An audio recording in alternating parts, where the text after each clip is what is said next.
SSK or slip knit is one of several ways to decrease one stitch in your knitting, and it looks like this.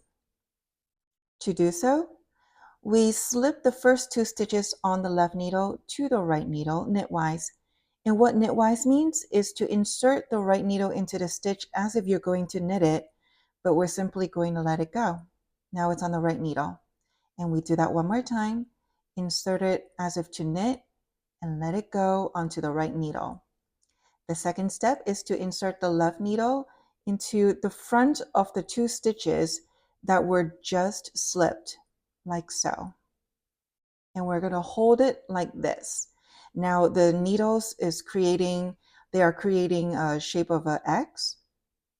Now we're going to wrap the yarn around the right needle and then pop those 2 stitches through, and that's just knitting, and we call that knitting through back loop.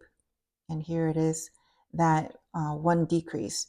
We have combined 2 stitches into one. Let's do it one more time.